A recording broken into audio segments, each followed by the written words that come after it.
Boa noite, meus irmãos. Que a paz do nosso Mestre Jesus esteja conosco. Agradecer o Iraci por mais esse convite, a lembrança do Chibiri. E é muito bom aqui retornar a essa casa, que maravilhoso é fazer uma projeção aqui. E o tema que nos traz essa noite, a lógica da reencarnação. Vamos começar com essa frase de Jackson Brown: a maior de todas as ignorâncias é rejeitar uma coisa sobre a qual você nada sabe. E nós temos essa mania de criticar alguma coisa que nós nunca vimos, nunca estudamos. Nós só sabemos que existe. Ou então elogiar aquilo que a gente nem sabe que é bom. Quando eu elogio, ainda vai lá. O ruim é quando nós estamos elogiando aquilo que é muito ruim. Mas o duro são as pessoas criticarem aquilo que não conhecem. Então, conforme a frase de Jackson, é a maior de todas as ignorâncias nós fazermos isso. Nós vamos entender no decorrer o porquê dessa frase, que nos ajuda muito. Nós vamos começar lá com noções básicas de lógica. Tá? A lógica é fundada por Aristóteles. Tá? Todo mundo já ouviu falar em Aristóteles, né? 384 a.C. Ele veio nos trazer algumas coisas que nos interessa saber aqui agora. E por que utilizar a lógica? É muito comum todos os dias ouvirmos alguém falar de alguma coisa que é lógica ou ilógica. Ah, isso é lógico que existe. Não, isso daí de jeito nenhum. Isso não pode ser. Natural a gente ouvir isso. Só que pouquíssimas são as pessoas que sabem fazer isso com devido embasamento. Ou seja, normalmente quem o faz são as pessoas que estudam, que entendem, que conhecem daquilo que está sendo dito, que conhecem daquilo que está na matéria para ser dito. A lógica, conforme nós estamos vendo, é a única ferramenta que pode nos orientar em direção à verdade, ou então nos aproximar o mais próximo da verdade. Só pode ser a lógica. Tá? Nós vamos chegar o mais próximo da verdade através da lógica. Normalmente de que forma? Conhecendo o assunto, estudando, nos interessando por aprofundar mais naquele assunto. Só que sem a lógica, nós vamos ficar o quê? Reféns daqueles famosos donos da verdade. Tá? Dos dogmas absolutas que não podem jamais serem questionados.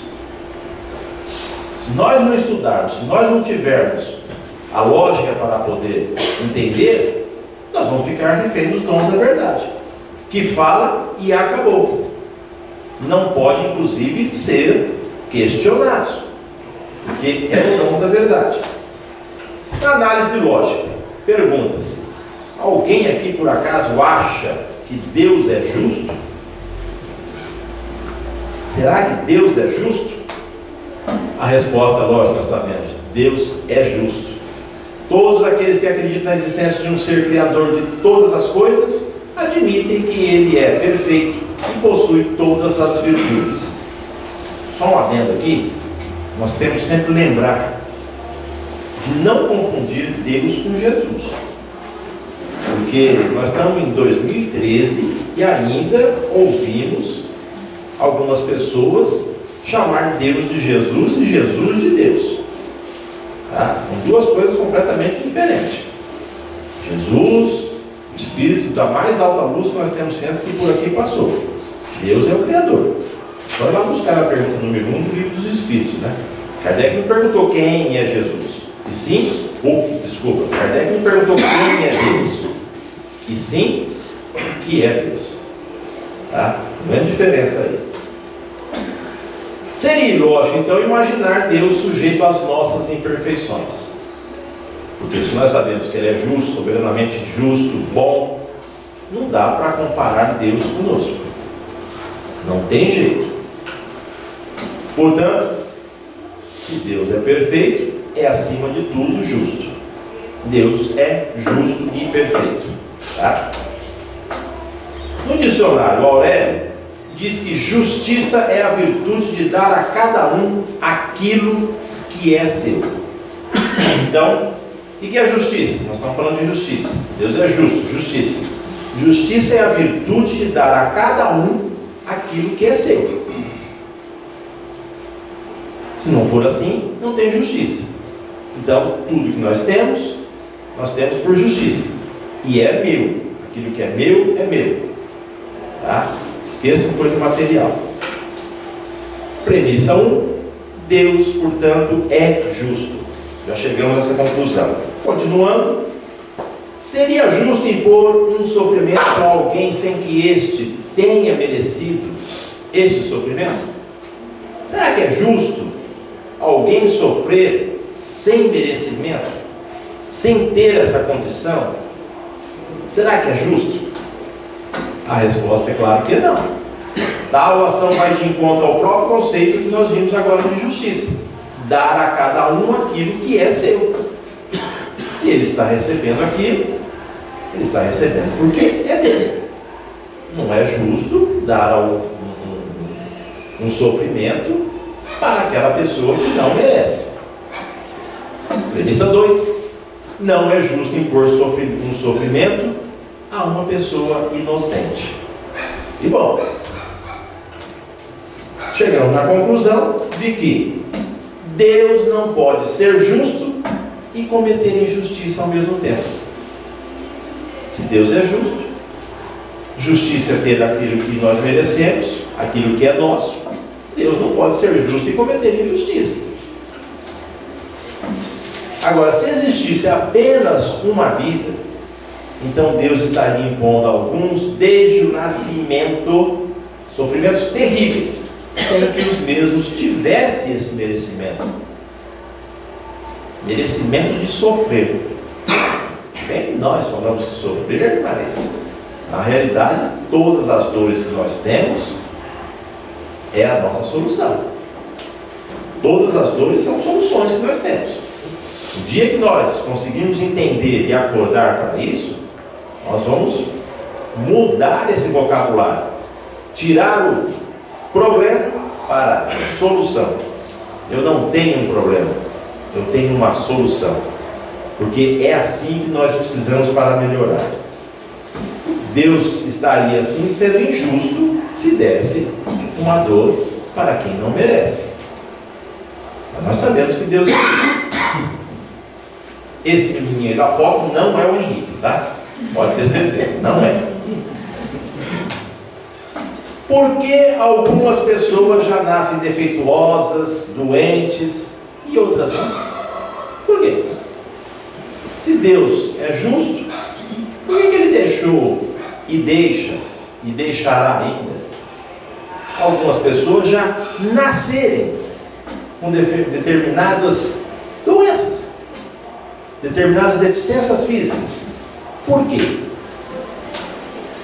Seria justo que Deus fizesse pessoas sofrerem desde o nascimento por algo que elas não fizeram?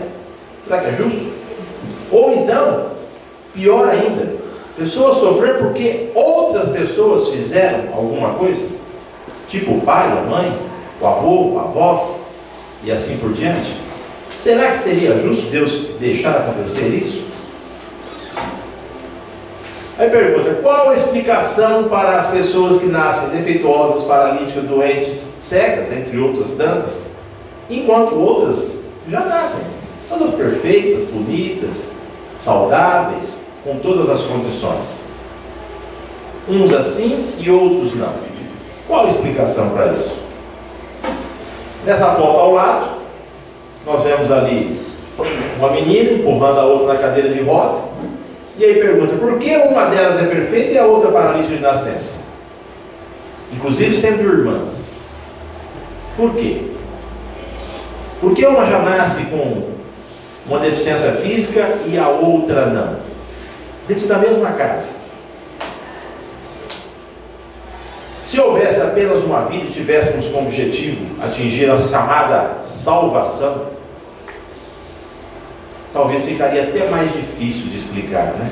Porque se nós temos uma vida só, por que alguém sofre mais do que outras pessoas?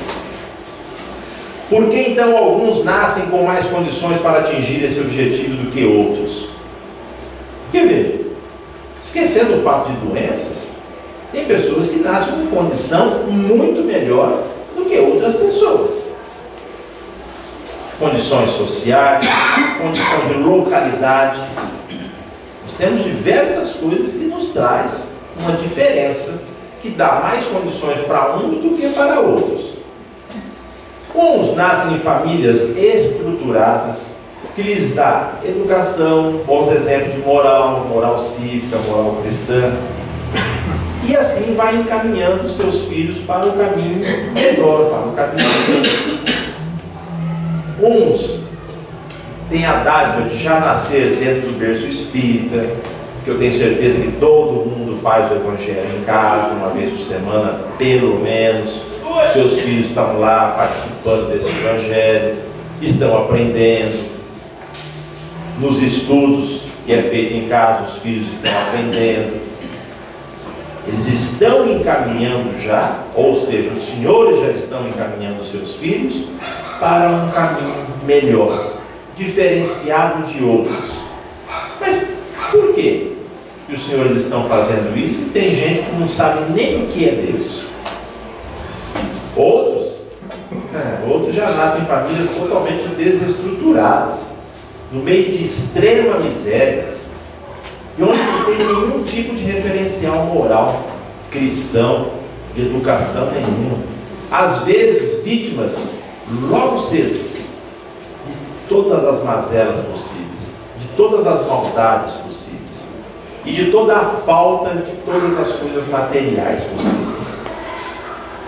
Então veja, se já começarmos a comparar nós aqui com aquelas pessoas que nascem numa localidade muito ruins, materialmente falando, que nós sabemos que tem no nosso planeta, então nós já somos uns privilegiados. Nós já podemos dizer assim: então Deus gostou e gosta mais de mim do que daqueles lá, porque eu tenho casa, eu tenho condição de dar educação dos meus filhos, eu vivo bem, e eles não. Então Deus gosta mais de mim do que deles. Será que é isso? E além disso, além desses meninos sofredores, por exemplo, mesmo enfrentando todas essas adversidades, tais pessoas ainda teriam que ser julgadas após a morte, e poderiam até mesmo ser condenadas àquela famosa pena eterna, ou seja, como é que é? Queimado no mármore do inferno, né? Por toda a vida. Só não consegui entender como é que é essa frase. Vai queimar no mármore do inferno por toda a vida. Tá? Por quê? Por causa de erros que cometerem em apenas uma vida? Onde é que está a lógica disso? Nós começamos falando de lógica. Onde é que está a lógica disso? Nós temos uma vida apenas, saímos daqui, não temos essa condição que nós aqui dentro dessa casa espírita temos, vivemos naquela condição lá, e aí, quando desencarnamos, além de sermos marginalizados pela própria sociedade humana, e ainda vamos ser condenados por todos, quanta desventura e quanta injustiça há nisso. É só buscarmos um pouquinho da lógica, nós já vamos entender e aceitar isso. Além de serem injustiçados pela sociedade, serem injustiçados pelo próprio Deus. Que nós paramos aqui, né? Nós não ajudamos as pessoas que necessitam de uma orientação, de uma informação. Muito pelo contrário. Quando nós vemos essas pessoas, nós fugimos delas. Nós não vamos ajudar. Normalmente é ligue, pelo amor de Deus, fecha o vidro, sobe daqui. Se estiver dentro do carro, se estiver em casa, tranca a porta. Não dá nem atenção, não. Aí então, pergunta-se, como explicar então o caso de pessoas que, mesmo tendo sido boas durante toda a vida, são surpreendidas com doenças terríveis? Como é que explica? Ah, o Juraci lá de Polônia trabalhou a vida inteira no bem. Aí o malvado falando, tá? Trabalhou a vida inteira no bem, vocês falam lá que aquele tal de centro espírita, né, que ajuda, que ele fazia, acontecia, e agora sofreu um acidente, perdeu as duas pernas? Ué, mas cadê o Deus de vocês que não cuidou dele? Nós somos cobrados assim, né? Nós somos cobrados dessa forma. Como explicar então? Deus queira que não te aconteça isso, assim, pelo amor de Deus, tá? Como explicar então um Juraci sofre um acidente aí e amputa as duas pernas no acidente? Como explicar? Por que isso? Ou então, vítima de acidente ou de doenças graves. Como nós vamos explicar? Pessoas boas, dedicadas. Por que isso? Deus não é justo? Nós estamos falando que Deus é justo, por que acontece tudo isso? Em relação a esse caso, o que nós já podemos imaginar e já até mostrar? Que a própria doutrina nos ensina isso. Nós, quando retornamos para cá, nós temos um determinado caminho a seguir. Não seguimos 100%, mas temos um determinado caminho a seguir.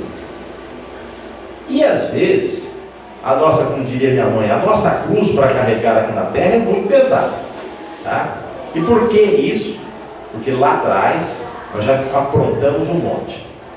E aí no nosso retorno imploramos para passar por determinadas doenças ou situações difíceis. Mas chegando aqui, nós nos dedicamos ao trabalho do bem, desde cedo. E começamos a melhorar em relação à última encarnação. E fazemos muito. Então pode até nos acontecer de o Pai nos dar uma benesse de, vamos dizer que o Juraci tinha que viver 50 anos. Tá? E dos 50 anos, ele tinha que passar pelo menos uns 30 sem essas duas pernas do acidente. Pelo seu trabalho, a espiritualidade lhe dá uma benesse de, em vez de 30, passar só 20, 18 anos. Ele teve uma benesse, só que nós não sabemos disso. E lógico que ele também não. Ninguém sabe disso. Graças a Deus. Eu fico até arrepiado quando eu falo assim, ó, tem um centro ali em Polônia, tem um tal de Juraci, ele faz regressão. Ah, que gostoso, ele sai de outra vida? É, nunca mais eu vou lá. Meu Deus, eu não quero saber o que eu fui na outra vida, mas nem a pau. É perigoso eu dar uma muletada na minha cabeça para acabar logo por aqui, se eu descobrir o que eu fui na outra vida. Mas, às vezes tem até necessidade, né? Mas eu estou fora. Eu não quero descobrir o que eu fui na outra agora, não é o momento. Para mim não é o momento.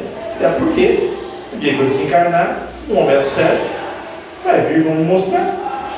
Ó, tá vendo aqui, ó, por que você teve que fazer isso? Tá vendo por que você passou por causa disso? Aqui é a sua resposta. Então, no momento certo, a gente fica sabendo. Mas tem outras pessoas que passam toda a vida sem conhecer tal infortúnio, não é mesmo? Tem pessoas que passam. Poderiam então alegar o quê? Que é azar de um e sorte de outros? Será que é assim? Meio estranho isso, né?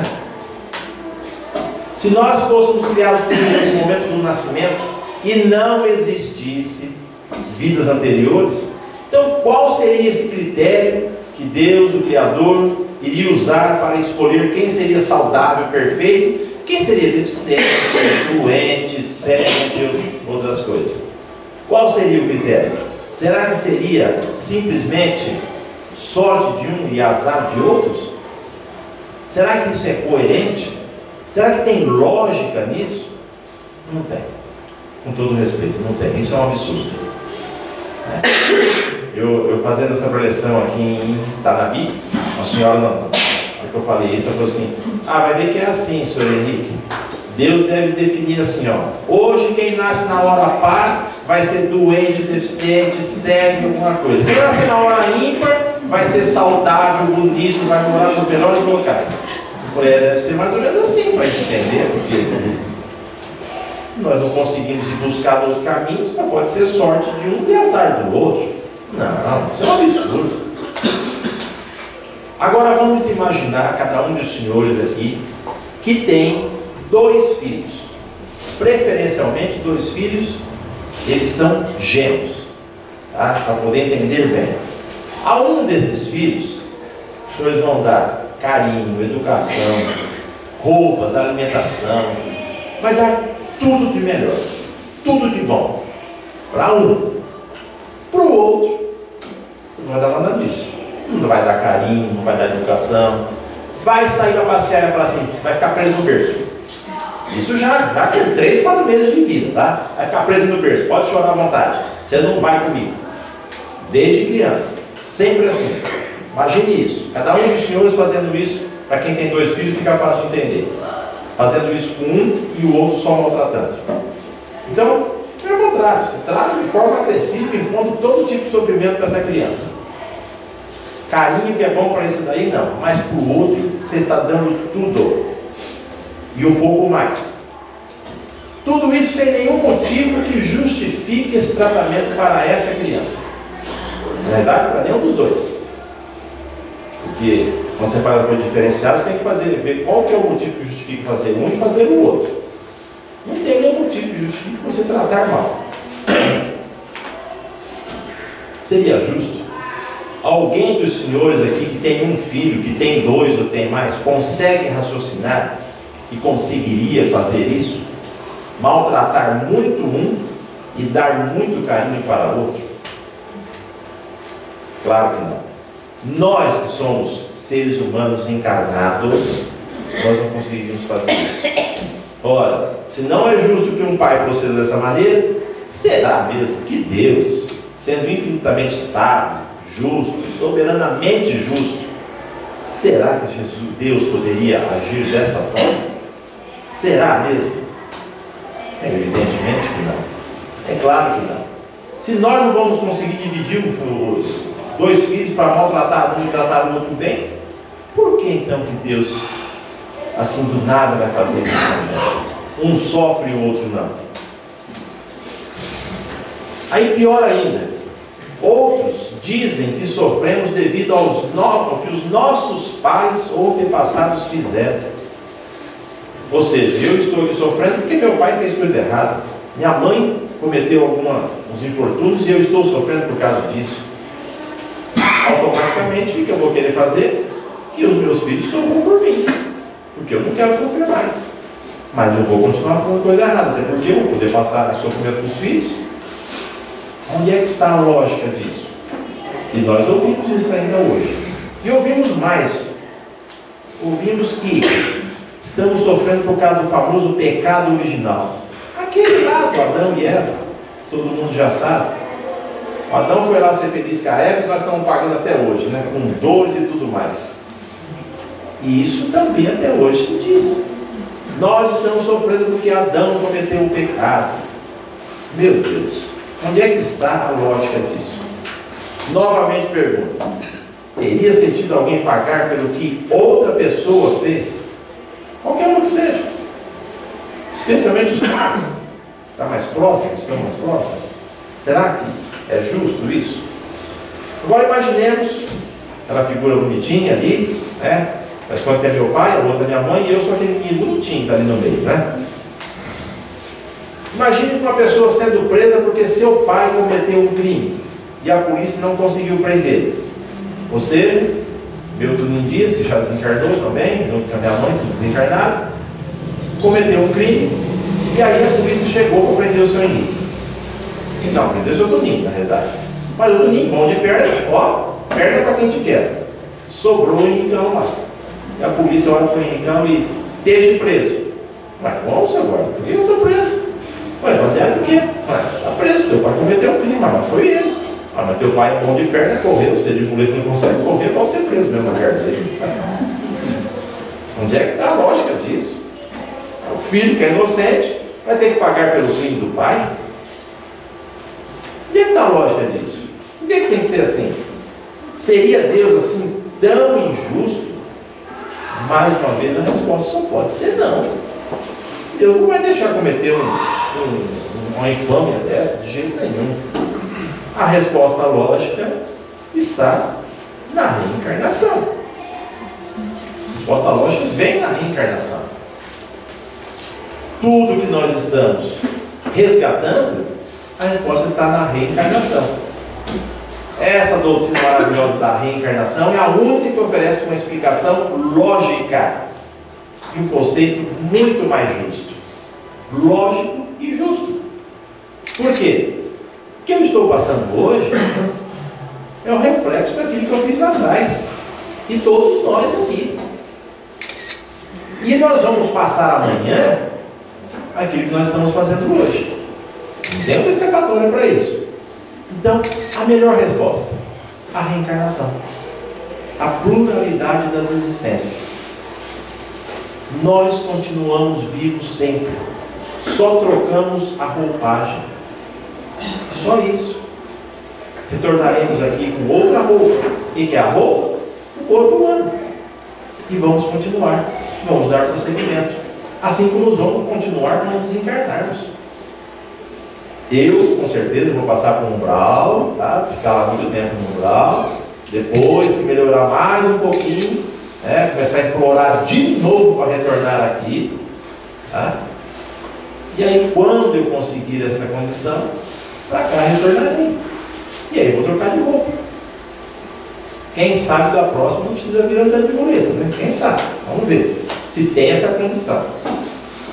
Então veja, Deus jamais, sem hipótese alguma, impõe sofrimentos a quem quer que seja.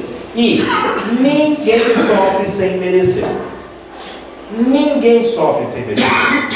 Então essa dor que eu e cada um dos senhores está sentindo na nossa vida, que nós estamos passando hoje, é nosso merecimento. A minha merecimento meu e a dor de cada um dos senhores é merecimento próprio. Pode parar de reclamar da dor e começar a melhorar. Começar a buscar um pensamento positivo para tirar essa dor. Porque é uma das melhores formas de nós passarmos pelas dores é com pensamento positivo. Aceitando, entendendo, crescendo e sabendo que, às vezes, não foi nem a programação lá antes de reencarnar para passar por isso daqui. Mas pela teimosia do dia a dia que estava vivendo aqui, nós mesmos no nosso sono, ao ir lá bater o nosso papo com os nossos protetores, com os nossos amigos, nós mesmos pedimos: oh, meu amigo, pelo amor de Deus, eu preciso, sabe do quê? Eu preciso da doença X, porque eu acho que é só através dessa doença X que eu vou melhorar o meu andamento. Porque eu não estou dando conta, eu não estou conseguindo melhorar. Então, se eu tiver essa doença, vai barrar algumas coisas que eu estou fazendo. E aí, com muito estudo, a espiritualidade chega à conclusão e fala assim: o Henrique realmente está agindo errado. Vamos então atender esse pedido dele e dar essa doença para ele, para ver se isso corta esse caminho que ele não está conseguindo acertar. Ou seja, o caminho errado que ele está seguindo. E aí nós conseguimos. Só que às vezes, pela nossa teimosia, blasfemamos mais ainda. Porque Deus não olha por mim, eu sou um desgraçado. Pode falar isso, tem certeza? Tenha certeza. Porque acabou de afirmar que então tenha certeza. O Senhor é realmente. Por quê? Porque não está procurando ser uma pessoa boa. Eu sou uma pessoa boa, eu vou melhorar, porque eu sei que eu vou ficar bom, porque eu sei que o que aconteceu comigo, porque eu mereço, mas eu vou melhorar. É simples assim. Mas é difícil isso? Pode ser. Especialmente quando nós não estudamos, para poder entender melhor. E qual que é o objetivo da encarnação?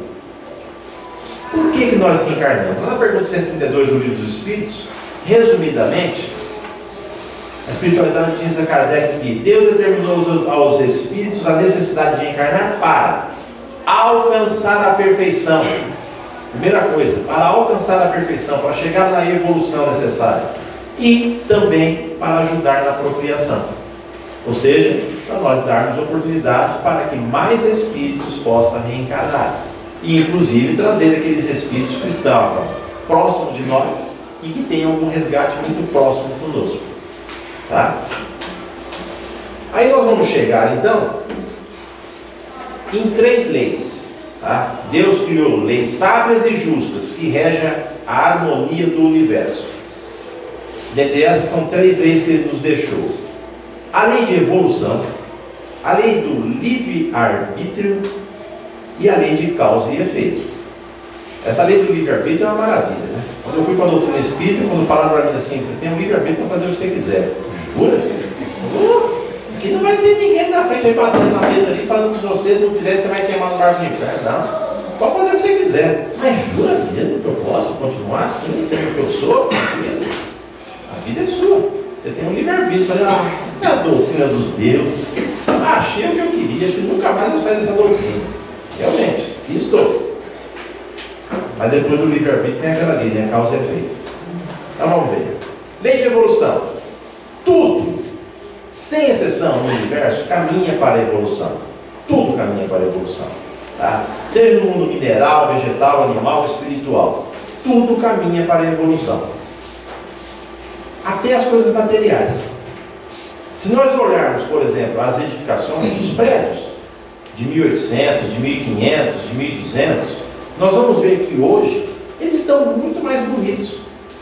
Se nós olharmos para nós, seres humanos, nós melhoramos a nossa fisionomia. Se nós olharmos para aquelas pessoas lá de 1500, de 1000, a fisionomia deles era muito mais feia do que a nossa. Nós estamos também muito mais bonitos hoje. Então tudo vem evoluindo, sem exceção. A vida espiritual também vem evoluindo. Nós estamos evoluindo. Uns a passo de menos que tartaruga e outros andando bem melhor do que o ando muleta, tá? Então, esse que sorte. Tá? Então, a maior razão de estarmos aqui nesse planeta é trabalharmos em prol da evolução do nosso espírito. É para isso que nós pedimos para retornar. Fazer o nosso resgate, mas o intuito, evoluir, crescer, fazer o nosso espírito melhorar, subir a famosa escada que são os degraus da nossa vida espiritual. Esse é o ponto primordial para que nós viemos aqui. E muitas vezes ficamos estacionados. Lei do livre-arbítrio. Deus que nos criou, tá? De espíritos simples e ignorantes. Todos nas mesmas condições. Igualzinho. Nós somos criados simples e ignorantes. Para quê? Para começar a nossa evolução. Então nós temos a lei do livre-arbítrio. Porém, cada um tem seu próprio livre-arbítrio, ou seja, o poder de escolher os caminhos que devemos seguir. E nós podemos seguir o caminho que nós fizermos. E quando nós escolhemos um caminho a seguir, nem Deus interfere nisso. Nossa, nem que está falando que Deus interfere? Não. Quando nós escolhemos o caminho a seguir, nem Deus interfere nesse caminho nosso. Porque nós temos o livre-arbítrio de seguir qual caminho quisermos. Tá? Nós ficamos bem à vontade para isso. Deus nos dá essa liberdade. Porém, depois disso vem a lei de causa e efeito. Tá? Então, ao fazermos as nossas escolhas durante a nossa vida inteirinha, nós receberemos os resultados positivos ou negativos das mesmas. E Deus não interferiu por quê? Porque nós temos que saber escolher.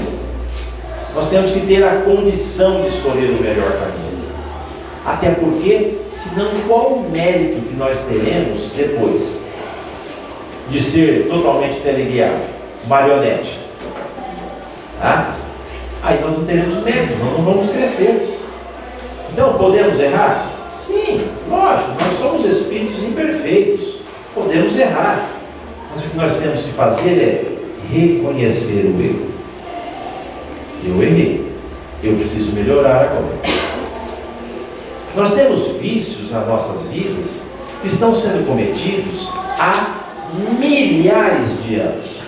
Então é difícil tirar um vício desse. Eu não estou falando de viciozinho fácil de tirar, não. O que é viciozinho fácil de tirar? Parar de fumar e de beber. Parar de usar qualquer tipo de droga. Com todo respeito, isso é fácil de tirar. Porque você faz um tratamento e acabou. Tá? Mas um vício que eu estou dizendo, por exemplo, de ser nervoso. Esse vício, nós estamos trazendo ele há milhares de anos. Tá? O vício de ser egoísta, nós estamos trazendo eles há milhares de anos. E às vezes, o que acontece? Nós nem notamos que nós somos assim. Aqui em Polônia não acontece. Mas lá em Rio Preto tem um pessoal que está brigando assim com a mulher, com os filhos. E aí a mulher pega e fala para o marido assim, ó, mas para porque você está nervoso. Ele educadamente, eu não estou nervoso. Não é nada. E ele afirma que não está nervoso com convicção. Ele tem toda a convicção que ele não está nervoso. Ele está só resolvendo aquele assunto. E aí quebra a panela, quebra o copo, mas é porque ele está resolvendo aquele assunto. Até o dia que ele vai parar e olhar e falar assim, ó, nossa, mas então esse livro que está falando de ser nervoso é isso? Gente, parece que eu já fiz isso em casa. Parece que eu já fiz isso em casa.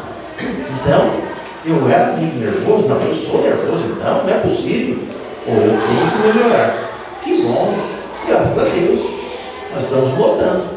Porque na lei de causa e efeito nós vamos resgatar isso.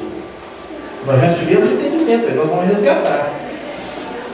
Então veja, nós fazemos os nossos acertos. Tá? E Deus não vai ficar a cada erro nosso nos punindo, então a cada acerto, batendo palma, nos premiando. Tá? Aliás, Deus nunca, em hipótese alguma, pune ninguém. Tá? Às vezes aquela brincadeira que a gente faz assim, olha assim, você presta atenção, hein? Deus vai te castigar, hein? É uma brincadeira, tá? Deus não castiga, não pune ninguém. Até porque nós mesmos nos punimos através das nossas ações erradas. Aquilo que nós fazemos errado, nós vamos resgatar. Então não é Deus que está me punindo. Foi eu que fiz uma ação errada e eu estou resgatando isso. Não há outra saída. Até porque também, senão, Deus não existe. Deus é um nada. Porque imagine eu fazendo um monte de coisa errada, os senhores fazendo um monte de coisa certa, e aí quando nós desencarnamos, vamos todo mundo, inclusive eu, que fiz um monte de coisa errada, morar lá, vizinho do Chico Xavier. A casa do Chico Xavier aqui do lado, eu estou morando muito com ele, no mesmo plano. Ah, mas o Henrique também, mas o Henrique fez tanta coisa errada na terra, eu via lá, e está aqui. Onde que está a justeza nisso? Por que deveria ser assim? Não tem jeito. Se eu fiz um monte de coisa errada, eu vou ter que resgatar por isso. Agora, se eu pautei minha vida para fazer coisas boas, certas, e evoluir, reconhecer que quando eu jogava panela, quando eu dava meus tapinhas na mesa, quebrava assim uma verzinha de mármore, coisa simples, né? E eu era nervoso, reconhecer que era e modificar. Entre tantas coisas da nossa vida, nós reconhecemos e modificamos, aí eu tenho que ter esse merecimento. Agora imaginemos que a Terra é uma grande escola, tá? Na qual nós todos aqui somos alunos. Nós podemos estudar e passar de ano, tá? Que é o que acontece com os alunos estudiosos, ou então não estudar e repetir de ano. Então aquilo que nós temos no ano letivo, tá? Que começa normalmente em janeiro, termina em dezembro, tá? A sessão da escola de meio de ano, nós vamos ver na nossa vida como sendo um ano letivo. Nossa vida inteirinha é um ano letivo. Então nós viemos para cá, nós estudamos, nós passamos de ano. Se nós não estudarmos, nós vamos ter que repetir o ano, tá? Até que um dia nós, os alunos, vamos atingir um grau evolutivo em que nós vamos poder deixar essa escola e indo para uma escola mais evoluída. Em caso, sair do plano de expiação e provas, passando para um plano de regeneração. Um pouquinho melhor do que aqui. Vai dar muito melhor do que aqui. depende de nós estudarmos para passar de ano. Ora, assim então, fica mais fácil de se explicar de forma bastante coerente a situação de pessoas que já iniciam a vida sob condições difíceis. Por exemplo, não é nosso caso, mas imagine aquelas pessoas que estão hoje, por exemplo, lá na Etiópia, nascendo naquele lugar bem pobre, onde nem se quiser comer, ele não tem o que comer. Nós aqui dentro dessa casa, com certeza, não temos esse problema.